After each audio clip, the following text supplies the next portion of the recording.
څلورمه درجه کې سبق ویلی مولوي صاحب د خپله ښځه د یار سره نیولې وه او چې سیکه چې یار سره مې ښځه لګیا ده او ګپ شپ لګوي او ښځې خپلې کوټې ته خپل یار راوستی څو ورځې مخکې پې خپل خاوند پې شکي شوی خو ده دغه ټیم کې د ماسپښین جمع پرېښې ده او خپل کور ته روان شوی دی چې څه ټیم کې خپل کور ته رسېدلی دی او کتلی دي نو خپل کور دروازه یې ډبولې ده او ښځې ورته خپل د کور دروازه نه ده کولاو کړې چې بېګا دغه کور کې ورسره دغه ښځې سره یار څه کار نه ټول معلومات تاسو ته په دې ویډیو کې درکوم زموږ دا ویډیو د سره تر اخره پورې ګورئ تاسو ته پوره معلومات در ورسېږي د دې معلومات نه مخکې زه تاسو ته دا یادګي نه وکړم تاسو که چېرې زموږ په دې سوپر کلیک چینل کې نوي وئ چینل هم نوي سبسکرایب کړئ مهرباني وکړئ تاسو زموږ همدا چینل د سره سبسکرایب کړئ تاکې یو سره د ټلۍ نشان ووهئ چې ښایي یوه نوې معلوماتي ویډیو تاسو ته په اسانۍ باندې تر ورسېږي مینهوالو پرون په سوات کې دا واقعه مخې ته راغلې وه چې یو مولوي صاحب چې په څلورمه درجه کې سبق ویلی د واده یوه نیمه میاشت شوې وه چې دا څو ورځې مخکې په ښځه په خپله ښځه باندې شکي شوی و چې زما ښځه بل چا سره لین دین دی خو ده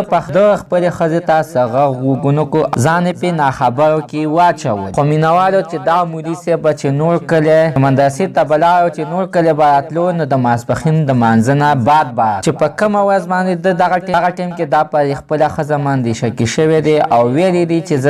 زه به نن وختي راځم خو ښځې ته یې وینا نه ده کړې خو مولوي صاحب د مانځه نه مخکې خپل کور ته راورسېد چې د غرمې 12 بجې وې او چې دروازه یې د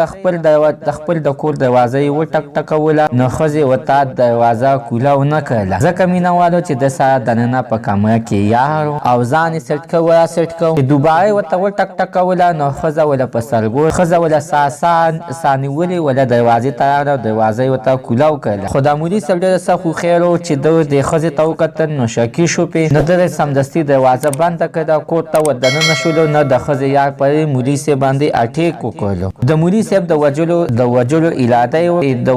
اراده یې وکړله خو چې مولوي صاحب سره په لاس کې تبرګي د خپل حفاظت دپاره به ځان سره ګرځولو خو چې راتاو یې کړ نو د ښځې یار پې قتل کړ د هغې نه بعد یې بیا خپله ښځه مې ونیوله او هغه یې ایسته قتل په مینهوالو عدالت ته پیش شوی ده خو عدالت ولته تر اوسه پورې فیصله لا نه ده کړې هر کله د عدالت نه فیصله راشي نو موږ به تاسو سره هغه شیر کوو الله تعالی دې وکړي چې دې مولوي صاحب ته دې بری ورکړي ځکه چې د عزت په نوم باندې دا نن جیل ته تللی دی مینهوالو زموږ د سره نننۍ معلومات ته د دې ځای پورې د نوي معلومات دپاره د زموږ سوپر کلیک چینل د سره سبسکرایب کړئ خوا کې سره د ټلۍ نشان ووهئ ښه یوه نوي معلومات ویډیو تاسو ته په اسانۍ باندې تر ورسېږي